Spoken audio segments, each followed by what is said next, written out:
bagi kita semua, saya ucapkan selamat siang, kasih karunia Tuhan kita rasakan sepanjang minggu. Sehingga kalau sampai pagi hari ini kita ada sebagaimana ada, ini karena kemurahan Tuhan. Saudara yakin kalau sampai saat ini kita ada karena kemurahan Tuhan? Puji Tuhan, dan memang benar saudaraku. Tema khotbah hari ini yaitu apa respon kita saat ada masalah. Apa respon kita ketika kita menghadapi masalah. Karena apa saudaraku? Selama kita masih ada nafas, selama kita masih hidup, kita tidak akan terlepas dari namanya masalah. Sekalipun saudara hebat berdoa, Tuhan singkirkan masalah dalam hidupku sepanjang hari ini, tidak mungkin. Pasti kita semua ada masalah. Tetapi yang menjadi persoalan, ketika masalah itu datang dalam hidup kita, ketika masalah itu datang dalam bisnis kita, ketika masalah itu datang dalam rumah tangga kita, bagaimana kita meresponi masalah itu dengan benar. Ini persoalannya. Jadi ketika masalah itu datang dalam hidup kita, bagaimana meresponi setiap masalah itu ada dalam kehidupan kita. Mengapa saudaraku? Ketika kita meresponi setiap masalah yang datang dalam kehidupan kita dengan salah, maka itu akan membuat masalah itu saudaraku terjadi dalam hidup kita dan hidup kita menjadi lebih buruk. Ini yang perlu kita waspadai. Ketika kita meresponi masalah itu dengan salah, maka itu akan menjadikan hidup kita lebih buruk dan lebih terpuruk.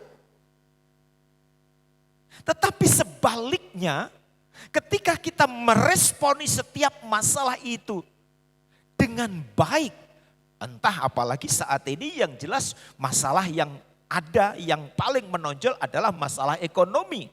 Di mana gara-gara COVID-19 ini ekonomi bangsa kita, ekonomi daerah kita benar-benar terpuruk. Sekarang yang menjadi masalah, yang menjadi persoalan, bagaimana kita meresponi masalah ini. Ketika kita meresponi masalah ini dengan benar, maka saudaraku masalah ini justru akan membawa hidup kita lebih baik. Nanti kita akan lihat. Coba, jadi ini.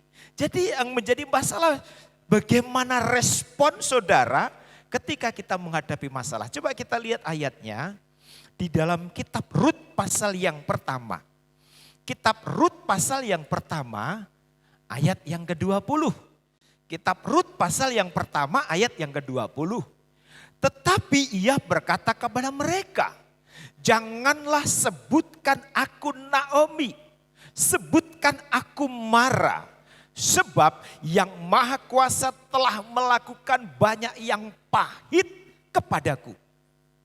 Dengan tangan yang penuh aku pergi, tetapi dengan tangan yang kosong Tuhan memulangkan aku. Mengapakah kamu menyebutkan aku Naomi? Karena Tuhan telah naik saksi menentang aku. Dan yang Maha Kuasa telah mendatangkan malapetaka kepadaku. Puji Tuhan saudaraku. Nah, cerita ini mulai muncul ketika Naomi pulang dari Moab. Kalau saudara membaca kisah ini, bahwa kita tahu bersama ketika Naomi keluar dari kampung halamannya, yaitu Bethlehem, dia bersama satu keluarganya, yaitu suami dan 2 orang anaknya. Suaminya namanya Elimelek dan 2 anaknya yaitu Mahlon dan Kilion. Rupanya saat mereka tiba di Moab, tidak lama suaminya meninggal. Elimelek meninggal. Sehingga sebagai seorang istri yang ditinggal ditinggal suaminya, dia begitu sedih, saudaraku. Karena selama ini suaminya menjadi tumpuan, suaminya menjadi harapan, suaminya menjadi andalan, tiba-tiba mati. Naomi sedih. Tapi rupanya kesedihan ini belum berakhir. Tiba-tiba anak yang pertama yaitu Mahlon pun mati. Tambahlah sedih ini Naomi. Bukan cuma suaminya yang mati, tetapi anaknya yang pertama pun juga mati. Apakah kesedihan Naomi berakhir? Belum. Anak yang kedua, Kilion pun juga mati. Oh, saudara bisa bayangkan. Suami mati, anak cuma dua, dua-duanya mati. Pasti sangat sedih. Sehingga apa yang terjadi? Dalam satu rumah itu ada 3 janda. Dalam satu rumah itu ada 3 janda. Dan kalau saudara membaca ayat-ayat selanjutnya, singkat cerita, Naomi akhirnya pulang kembali ke Bethlehem berserta Rut menantunya. Saat Naomi pulang, rupanya teman-temannya, tetangga-tetangganya melihat. Sehingga mereka berkata, engkaukah Naomi? Apa jawaban Naomi? Ayat yang sudah kita baca tadi dikatakan, jangan panggil aku Naomi. Jangan panggil aku Naomi, panggil saja aku Mara. Naomi sudah tidak mau lagi dipanggil namanya Naomi, tetapi dia ingin namanya Mara. Sebab Alkitab tadi katakan, aku telah mengalami kesedihan, aku telah mengalami banyak hal, aku telah mengalami bencana demi bencana, aku telah mengalami malapetaka demi malapetaka. Dan itulah yang dialami oleh Naomi. Sehingga dia tidak mau lagi dipanggil namanya yaitu Naomi. Arti daripada Naomi itu saudaraku yaitu manis. Arti daripada Naomi yaitu menyenangkan. Dengan kata lain Naomi tadi bilang begini, jangan panggil aku Naomi lagi.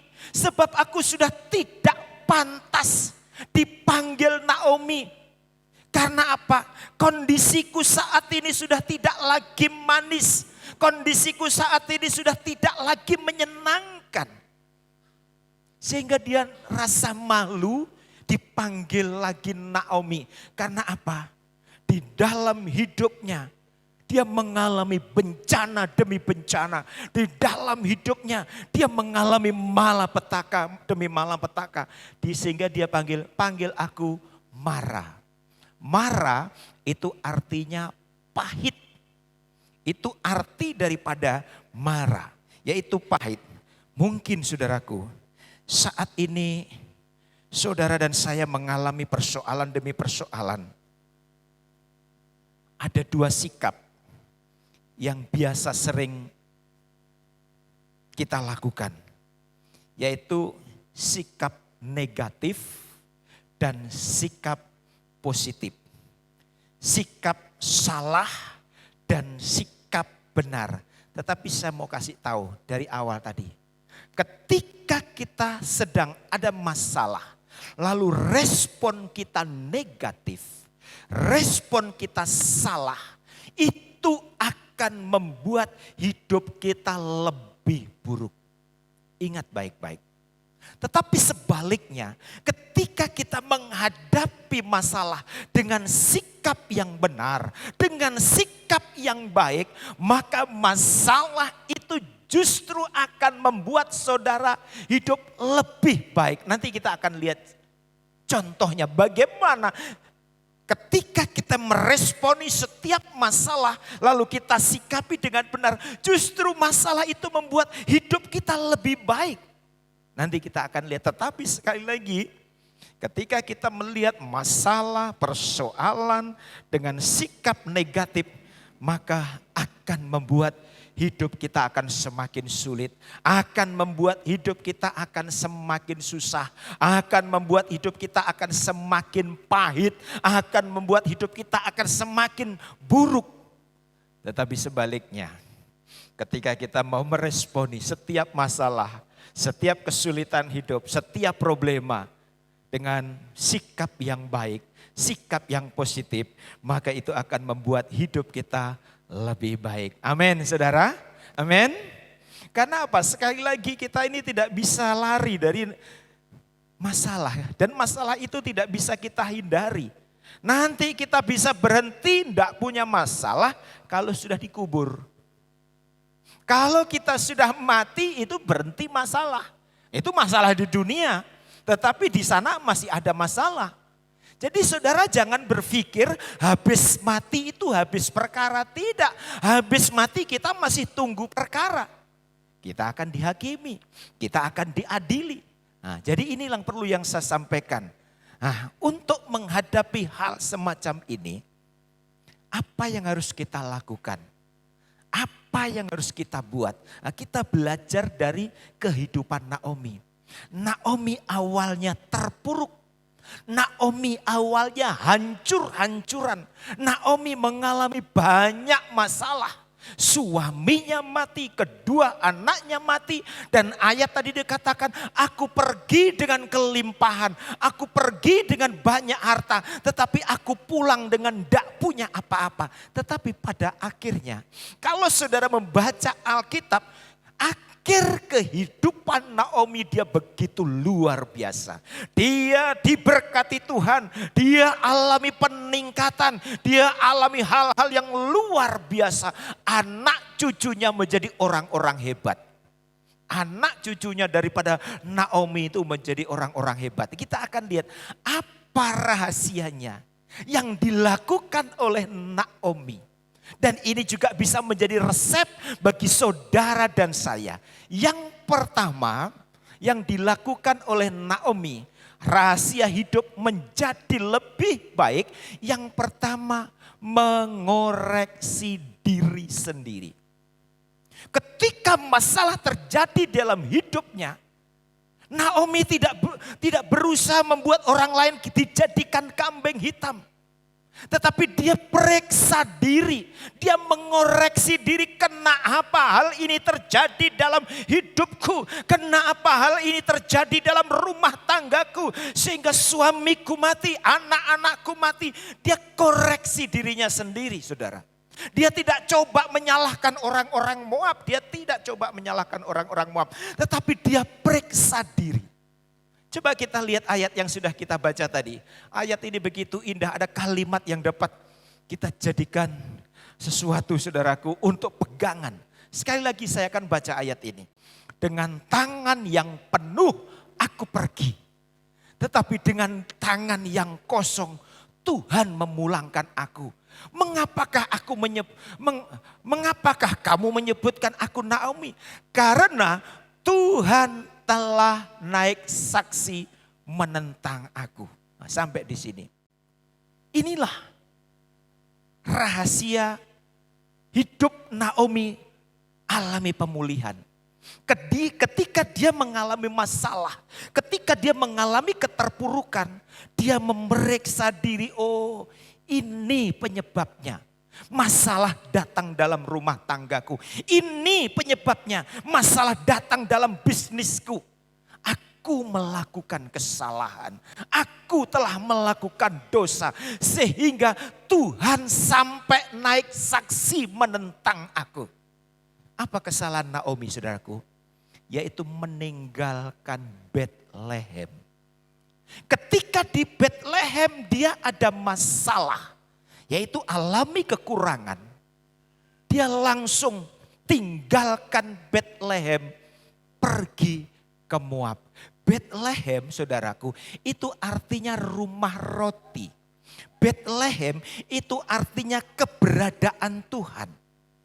Dengan kata lain, ketika Naomi menghadapi masalah, dia tinggalkan rumah roti, dia tinggalkan Betlehem, dia tinggalkan keberadaan Tuhan dan pergi ke Moab. Dan Moab itu berbicara tentang dunia.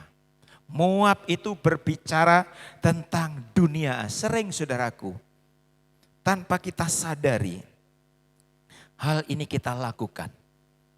Tanpa kita sadari ketika kita menghadapi masalah, ketika kita menghadapi problema, kita bukan datang ke Bethlehem, kita bukan datang kepada Tuhan, kita datang kepada hadirat Tuhan, tetapi kita datang ke Moab, datang kepada dunia, minta pertolongan dunia. Ini yang sering terjadi di dalam kehidupan kita. Sehingga apa yang terjadi ketika Naomi pergi ke Moab, justru di situ dia menghadapi banyak masalah. Di Bethlehem dia alami kekurangan, dengan harapan pergi ke Moab semuanya beres, ternyata di sana dia tambah semakin terpuruk. Suami mati, kedua anaknya mati, dia datang dengan kelimpahan, pulang dengan tidak punya apa-apa. Untuk itu saya mau kasih tahu, jangan coba-coba minta pertolongan dunia ketika kita alami masalah. Amin, saudara. Amin. Jangan coba-coba kita lari dari Tuhan ketika saudara alami masalah. Sekali lagi saya tekankan, selama nafas hidup masih ada di dalam kandung badan, kita tidak akan terlepas daripada masalah. Tetapi ketika masalah datang, jangan coba-coba pergi ke Moab. Jangan coba-coba minta tolong kepada dunia. Tetapi marilah kita semakin mendekatkan diri kepada Tuhan. Karena apa? Kita lihat di sini. Naomi pergi ke Moab. Suami mati, anak-anaknya mati. Dan sebelum anak-anaknya mati, saudara perhatikan. Anak-anaknya bergaul dengan perempuan-perempuan Moab. Bergaul dengan perempuan-perempuan dunia. Sehingga akhirnya kawin dengan perempuan Moab. Kawin dengan perempuan-perempuan dunia, kawin dengan perempuan-perempuan kafir, kawin dengan perempuan-perempuan di luar Tuhan. Dan ini di hadapan Tuhan adalah sebuah kesalahan. Untuk itu kita sebagai orang tua, saya juga punya anak laki, juga punya anak perempuan. Perhatikan pergaulan anak-anak kita. Kalau anak-anak kita terus bergaul dengan orang-orang dunia, saudaraku, tidak mungkin dia akan menikah dengan anak Tuhan. Benar? Kalau anak-anak kita terus bergaul dengan orang-orang dunia, tidak mungkin dia akan menikah dengan anak Tuhan. Kalau dia bergaul dengan anak-anak Tuhan, kemungkinan besar dia akan menikah dengan anak-anak Tuhan. Naomi membiarkan anak-anaknya bergaul dengan perempuan-perempuan Moab dan akhirnya menikah. Itulah juga kesalahan daripada Naomi. Dan akhirnya sesuatu terjadi di dalam kehidupan Naomi. Tetapi puji Tuhan, di tengah-tengah kesalahan yang dialami oleh Naomi, Naomi periksa diri. Naomi sadar, semuanya ini terjadi karena aku telah melakukan kesalahan. Semuanya ini terjadi karena aku telah meninggalkan Bethlehem, meninggalkan keberadaan Tuhan dan membiarkan anak-anakku bergaul dengan orang-orang dunia yang akibatnya semakin fatal. Nah, ini saudaraku, jadi yang pertama ini resepnya. Kenapa Naomi dari keterpurukan akhirnya kalau saudara membaca ayat-ayat terakhir menjadi orang sukses, diberkati Tuhan, keturunannya luar biasa. Ini yang dilakukan oleh Naomi yang pertama, mengoreksi dirinya sendiri. Dia mau periksa diri, mengakui kesalahannya di hadapan Tuhan. Ingat saudaraku, kalau saudara ingin mengalami pemulihan, kalau saudara ingin mengalami pengampunan total daripada Tuhan, satu syarat yang sederhana, kita mengaku di hadapan Tuhan, kita minta ampun, bertobat dan tidak mengulangi lagi. Amin saudara, amin, amin. Sederhana saudaraku. Satu contoh saja, Raja Daud. Apa yang dilakukan oleh Raja Daud? Dia mengambil Batseba, jatuh di dalam dosa. Sehingga Raja Daud ditegur oleh Nabi Nathan, kamu telah berdosa di hadapan Tuhan. Apa reaksi Daud? Iya Tuhan, aku sudah berdosa. Saat Raja Daud mengaku dengan tulus bahwa dirinya sudah berdosa. Dia memeriksa dirinya bahwa dia sudah berdosa. Dia tidak mau dia menyalahkan Batseba, saudaraku. Kenapa dia kok mandi sembarangan, kok enggak di tempat tersembunyi. Dia tidak mau menyalahkan Batseba, saudaraku. Tetapi dia menyalahkan diri sendiri. Aku sudah berdosa. Dan saat pengakuan itu disampaikan dengan tulus, Tuhan bilang dosamu sudah diampuni. Dengan kata lain saudaraku, kalau saudara ingin alami pemulihan, kalau saudara ingin alami pengampunan, mengaku di hadapan Tuhan. Pengakuan itu jalan yang terpendek untuk alami pemulihan. Amin saudara.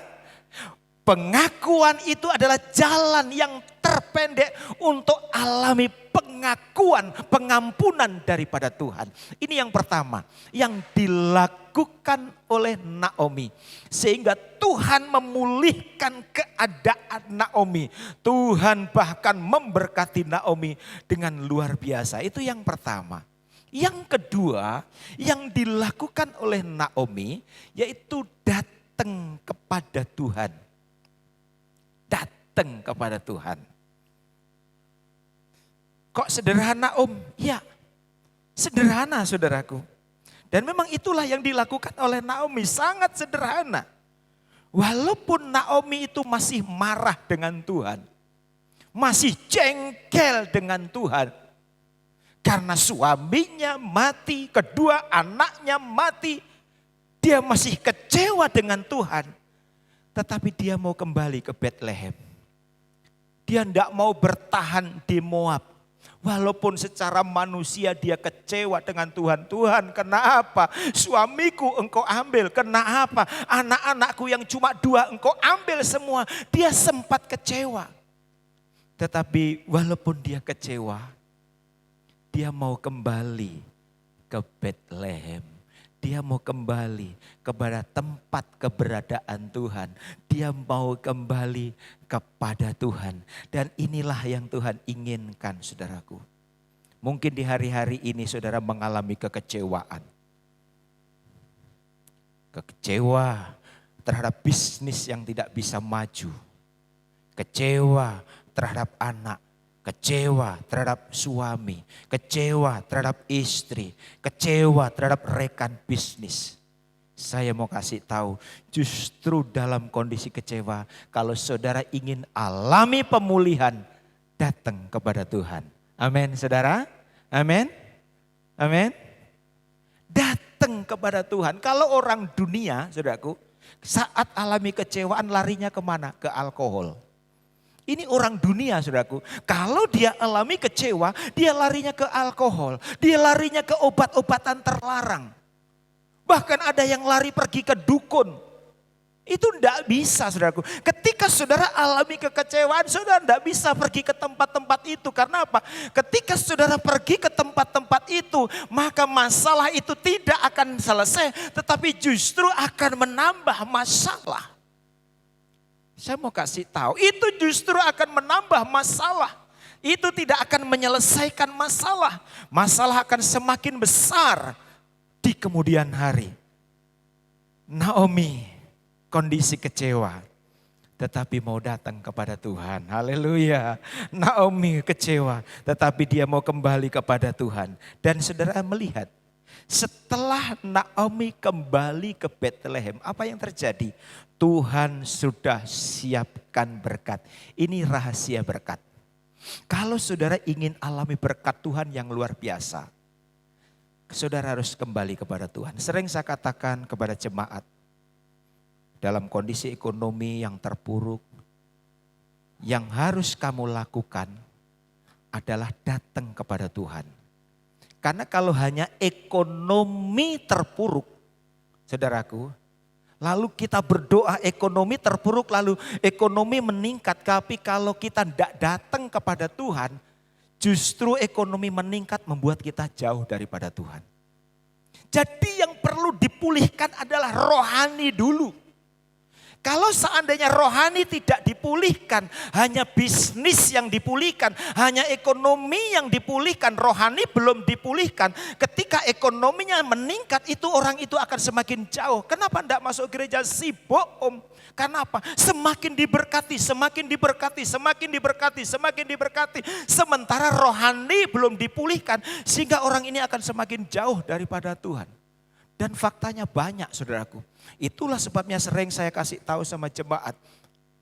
Sebelum ekonomimu dipulihkan, rohanimu harus dipulihkan dulu. Sehingga ketika rohani pulih, rohani kuat, ekonomi kuat, kita tetap dekat dengan Tuhan. Amin saudara, amin. Inilah ketika Naomi mau kembali kepada Tuhan, Tuhan siapkan berkat yang luar biasa. Apa berkatnya? Menantunya yang namanya Rut, Tuhan pertemukan dengan seorang laki-laki yang namanya Boas. Rut sementara cari jelai gandum saudaraku. Dia enggak tahu kalau itu tanahnya Boas, dia enggak tahu. Pokoknya datang aja cari remah-remah, cari sisa-sisa gandum yang tersisa. Dia ambil padahal itu tanahnya Boas, dia enggak tahu.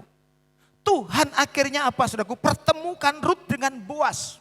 Boas itu pada waktu itu adalah konglomerat orang kaya pada waktu itu. Sehingga karena apa saudaraku? Rut menikah dengan Boas. Dan sejak menikah dengan Boas, ekonomi Naomi naik. Semuanya naik. Dan hasil pernikahan dari Rut dan Boas itu, lahirlah kakek nenek daripada Daud saudaraku. Akhirnya mereka punya keturunan sampai Daud, Salomo. Kalau sudah turun terus ke bawah, itu sampai kepada Yesus. Kita lihat di sini, berkatnya luar biasa. Mengapa hal ini terjadi? Karena apa? Naomi mau kembali kepada Tuhan. Sehingga Tuhan siapkan berkat. Begitu juga dengan saudara dan saya. Mungkin saat ini saudara sedang mengalami masalah. Mungkin saat ini saudara sedang mengalami kesulitan. Kalau engkau ingin alami pemulihan, kalau engkau ingin alami berkat Tuhan, datang kepada Tuhan. Amin, saudara. Jangan semakin menjauh daripada Tuhan. Saudara harus semakin dekat dengan Tuhan. Dan inilah yang Tuhan inginkan. Di dalam Matius pasal yang ke-11 ayat yang ke-28. Di sana dikatakan, marilah kepadaku semua yang letih, lesu dan berbeban berat. Ini tawaran dari Yesus sendiri. Siapa yang letih lesu? Siapa yang berbeban berat? Siapa yang mengalami masalah? Datang kepadaku. Setelah datang Tuhan Yesus bilang apa? Aku akan memberi kelegaan kepadamu. Amin saudara. Kalau saudara ingin alami kelegaan, datang kepada Tuhan. Bukan datang kepada obat-obatan terlarang. Bukan datang kepada alkohol. Bukan datang kepada dukun. Tetapi datang kepada Yesus. Dia alamat yang tepat. Amin saudara. Berikan kemuliaan untuk Tuhan kita Yesus Kristus. Dia alamat yang tepat untuk kita datangi. Karena apa? Ketika kita datang kepada Yesus, Dia memberi kelegaan. Tetapi ketika saudara pergi ke Moab, ketika saudara pergi ke dunia, masalah akan semakin berat. Ini yang perlu saudara ketahui, itu yang kedua. Jadi inilah resep, rahasia. Kenapa kok sampai Naomi kondisinya dipulihkan? Karena dia mau periksa diri, oh benar semuanya ini Tuhan izinkan menimpa hidupku karena aku telah berbuat kesalahan. Telah melanggar, telah tidak taat terhadap Tuhan. Dan yang kedua, dia mau datang kepada Tuhan. Sekarang yang ketiga, apa yang dilakukan oleh Naomi sehingga pemulihan terjadi? Yang ketiga, Naomi memiliki cara pandang yang positif di dalam menghadapi masalah. Nah, ini yang sudah saya sentil tadi. Naomi memiliki cara pandang yang positif di dalam menghadapi kesulitan hidupnya. Kita lihat ayatnya. Di dalam kitab Rut pasal yang kedua. Ayat yang ke-20. Sesudah itu berkatalah Naomi kepada menantunya. Diberkatilah kiranya orang itu oleh Tuhan. Yang rela mengaruniakan kasih setianya kepada orang-orang yang hidup dan yang mati. Lagi kata Naomi kepadanya, orang itu kaum kerabat kita. Dialah salah seorang yang wajib menebus kita. Nah ini kita lihat di sini. Jadi tergantung cara pandang kita di dalam kita melihat masalah. Apakah kita memandang dengan negatif atau positif? Apakah kita memandang dengan salah atau benar? Itu tergantung kita. Kalau saudara percaya bahwa setiap masalah itu ada kebaikan. Perhatikan kalimat ini. Kalau saudara yakin bahwa setiap masalah selalu ada kebaikan, saudara tidak akan memandang masalah itu dengan cara negatif. Catat baik-baik ini.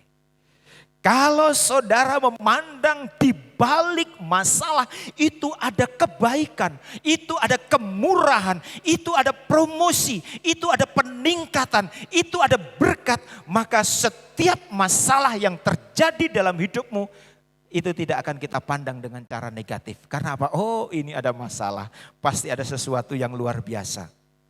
Pasti ada sesuatu yang hebat di balik masalah ini, di balik kesulitan ini. Dan memang biasanya begitu, saudaraku. Ada kalanya saat kita menghadapi masalah, kita justru sering mengandalkan Tuhan. Kan begitu ya. Jarang, saudaraku, orang yang lagi sukses, ya memang banyak orang lagi sukses, setia sama Tuhan itu memang banyak. Tetapi banyak, saudaraku, semakin sukses ada yang semakin jauh dari Tuhan. Ini banyak, saudaraku. Dan Tuhan tidak mau. Saya ingin kalau engkau semakin dipercaya oleh Tuhan dengan berkat, jadilah orang percaya yang bisa dipercaya. Amin. Jadilah orang percaya yang bisa dipercaya. Dan memang faktanya banyak ketika ada masalah kita sering mengandalkan Tuhan.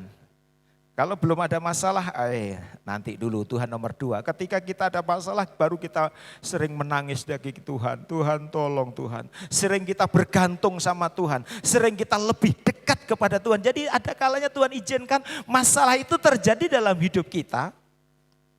Kami sebagai hamba Tuhan dalam pelayanan Tuhan izinkan. Sehingga kita banyak menangis. Tuhan kenapa pelayanan saya mengalami seperti ini? Tuhan kenapa bisnis saya mengalami seperti ini? Kita semakin bergantung kepada Tuhan, semakin dekat dengan Tuhan. Karena Tuhan izinkan ada masalah. Ada satu contoh, saudaraku. Di dalam 2 Tawarik pasal 33 ayat pertama. Ini contoh. Saudara perhatikan. Manase berumur 12 tahun pada waktu ia menjadi raja. Dan 55 tahun lamanya ia memerintah di Yerusalem. Ayat yang kedua, ia melakukan apa yang jahat di mata Tuhan. Sesuai dengan perbuatan keji bangsa-bangsa yang telah dihalaukan Tuhan dari depan orang Israel. Kita lihat di sini.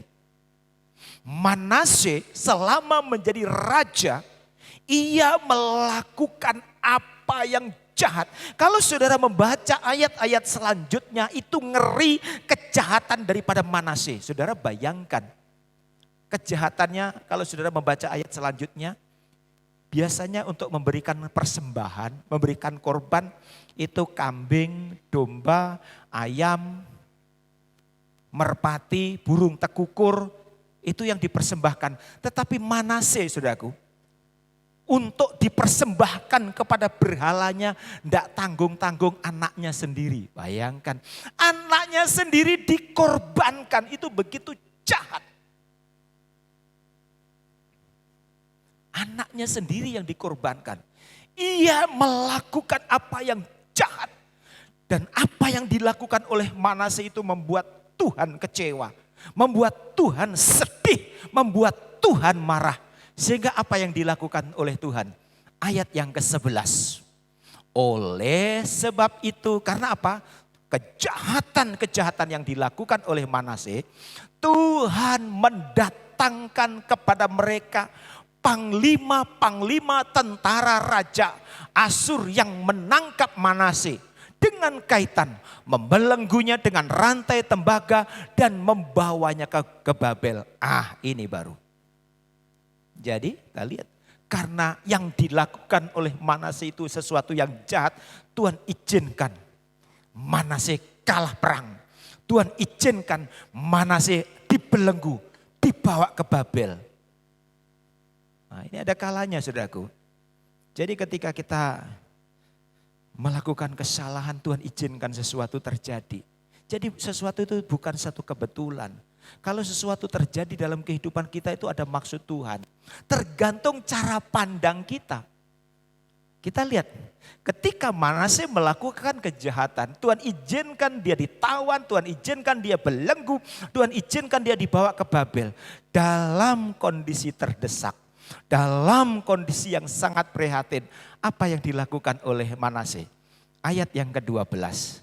Dalam keadaan yang terdesak ini, ia berusaha melunakkan hati Tuhan Allahnya. Ia sangat merendahkan diri di hadapan Allah nenek moyangnya.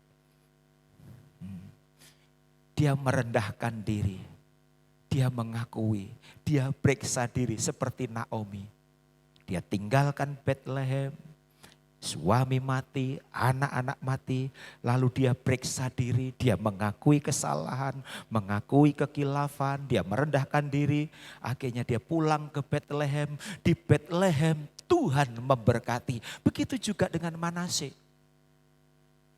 Dia diangkat jadi raja, sombong, melakukan kejahatan, memberikan persembahan yang sangat mengerikan. Akhirnya Tuhan pukul. Kalah perang, ditangkap, dibawa di Babel. Puji Tuhan, di Babel dia merendahkan diri, mengakui kesalahannya. Dan kalau saudara membaca ayat-ayat selanjutnya, Tuhan pulihkan kerajaannya. Jadi ini saudaraku, jadi intinya tergantung cara pandang saudara ketika menghadapi masalah. Bukan satu kebetulan masalah terjadi dalam hidupmu, dalam bisnismu, dalam pekerjaanmu. Bukan kebetulan kalau itu terjadi.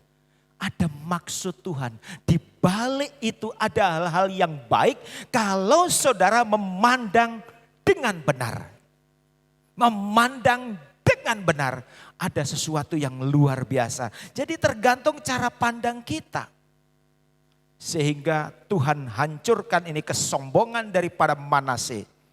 Sehingga dia merendahkan diri. Inilah yang terjadi pemulihan. Bagaimana dengan hidup saudara dan saya? Jadi kalau saudara Tuhan izinkan sesuatu terjadi dalam hidup kita, ayo. Jangan bertahan dalam kondisi begitu. Naomi tadi bilang, jangan panggil aku Naomi lagi. Sebab di dalam kehidupanku sudah tidak ada kemanisan lagi. Panggil aku Mara. Saat ini aku ada kepahitan. Aku lagi marah dengan Tuhan. Aku lagi jengkel dengan Tuhan. Panggil aku Mara. Orang kalau di dalam hatinya ada kepahitan, saudaraku, itu pasti kata-katanya nyelekit, orang Jawa bilang. Orang kalau hatinya ada kepahitan itu pasti kata-katanya, saudaraku, itu sangat sadis. Singkat, padat, menyakitkan. Itu kalau ciri khas orang yang hatinya dalam kepahitan. Tetapi Naomi berubah. Walaupun dia ngomong, aku sudah tidak ada kemanisan lagi. Yang ada kepahitan, marah. Walaupun begitu dia sadar, aku sudah salah. Aku sudah mau mengoreksi diriku sendiri. Dan aku tahu ini kesalahanku, ini kekilafanku. Dan setelah sadar dia kembali kepada Tuhan. Kembali ke Bethlehem dan Tuhan pulihkan keadaan Bethlehem. Dia mau menerima setiap masalah, setiap tantangan dihadapi dengan cara pandang yang positif. Sekali lagi, kalau saudara memandang masalah dengan cara positif, maka sesuatu yang luar biasa akan terjadi dalam hidupmu. Tetapi sebaliknya, kalau setiap masalah saudara pandang dengan negatif, pandang dengan tidak benar, maka dipastikan hidup kita akan semakin terpuruk. Seperti tadi pagi, saudara tahu penginjil wanita yang terkenal saat ini, Joyce Meyer. Kalau saudara nonton di YouTube, saudara lihat di YouTube itu hebat sekali, televisi di YouTube channel, di situ dia sering tampil, pelayanannya luar biasa. Dia penginjil wanita terkenal untuk saat ini di dunia. Tetapi saudara tahu, dia memiliki latar belakang sangat kasihan. Umur 13 tahun, dia sudah diperkosa oleh papa kandungnya. Bayangkan, umur 13 tahun papa kandungnya memperkosa dia. Dan itu berlangsung bertahun-tahun, saudara. Berlangsung bertahun-tahun. Mamanya tahu. Tetapi mamanya tidak bisa berbuat apa-apa. Karena papanya itu sadis. Papanya itu kejam, saudara. Tidak bisa apa-apa. Papanya itu galak. Dan setelah dewasa, Joyce ini menikah dengan seorang laki-laki namanya Meyer. Jadi sebetulnya nama Joyce itu waktu bujang dia hanya Joyce.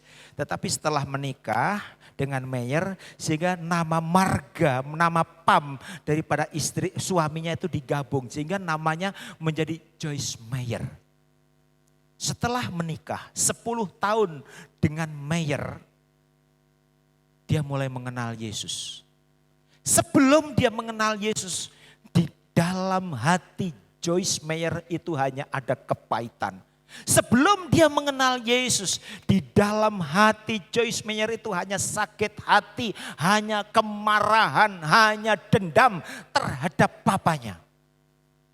Bayangkan sejak umur 13 tahun, sudah alami pelecehan seksual. Luar biasa. Tetapi setelah dia bertemu dengan Yesus, setelah dia percaya dengan Yesus, pemulihan terjadi, perubahan terjadi. Dengan kata lain, perubahan terjadi dalam hidup kita ketika saudara menerima Yesus. Amin. Amin. Tanpa saudara menerima Yesus tidak mungkin terjadi perubahan. Dengan kekuatan kemampuan kita sendiri, kita tidak mungkin bisa merubah diri kita sendiri. Tetapi oleh kuasa firman, oleh Yesus terjadi perubahan. Dan itulah yang dialami oleh Joyce Meyer. Setelah dia percaya Yesus, perubahan terjadi. Sehingga apa yang dilakukan oleh Joyce Meyer, saudaraku, ini bukunya ada ini. Apa yang dilakukan oleh Joyce Meyer, saudaraku? Dia mau mengampuni papanya. Oh, ini sulit, saudaraku. Ini sulit dilakukan bila orang itu tidak alami perubahan. Tidak mungkin orang bisa melakukan ini bila orang itu belum dirubah oleh Yesus. Belum dirubah oleh firman Tuhan. Dia datang kepada papanya. Sampai 2 kali tetapi ditolak oleh papanya. Papanya merasa malu, saudaraku, atas tindakan yang sudah selama ini dilakukan oleh papanya. Dia malu sehingga dia tidak mau menemui Joyce Meyer. Akhirnya setelah papanya tua dan dia tidak punya rumah, Joyce Meyer berdoa. Joyce Meyer belikan rumah yang cukup bagus, saudara. Rumah karena dia sudah diberkati Tuhan, dia khotbah di 600 radio, khotbah di keliling dunia sehingga dia diberkati Tuhan. Papanya belikan rumah. Setelah itu dia berdoa, dia ingin ketemu dengan papanya. Dia ketok pintu, waktu dibuka papanya kaget, saudara. Tidak bisa ngomong, cuma langsung peluk ini Joyce Meyer. Papa minta maaf. Dengan berlinangan air mata, Dia mengaku papa sudah melakukan kesalahan besar. Papa mohon maaf. Woi, mereka tangis-tangisan antara papa dan anak. Joyce Meyer mengampuni, melepaskan pengampunan.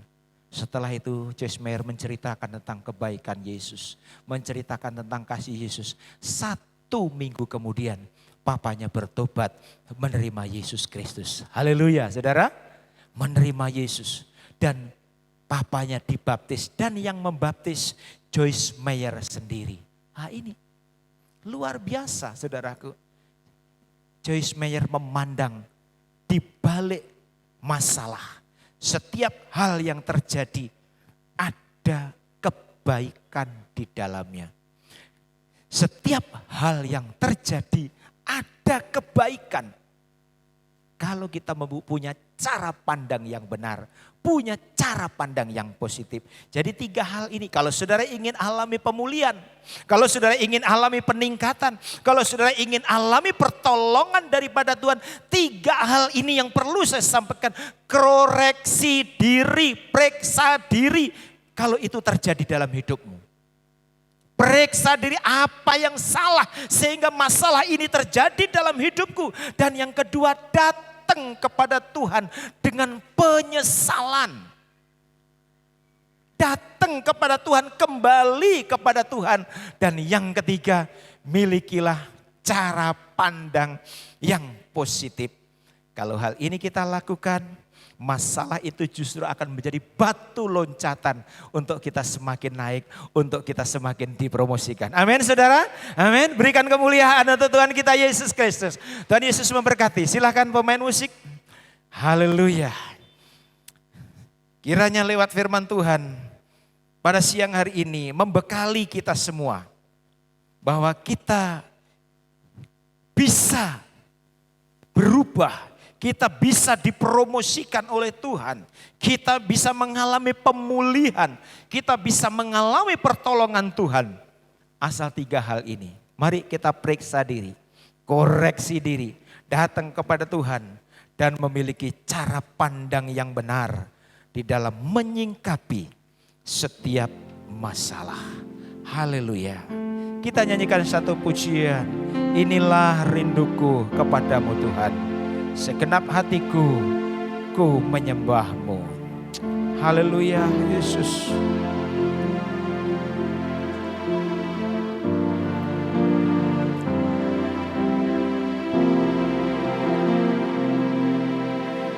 Inilah rinduku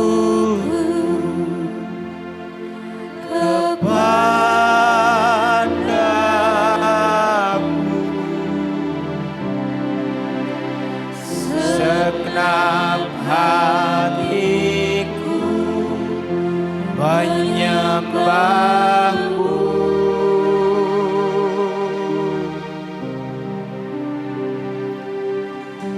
Seluruh hidupku memujimu.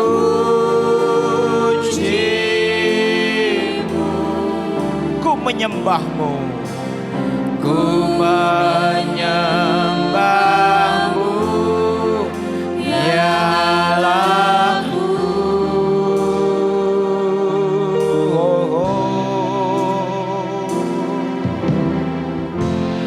Ku berikan hatiku dan jiwaku, semua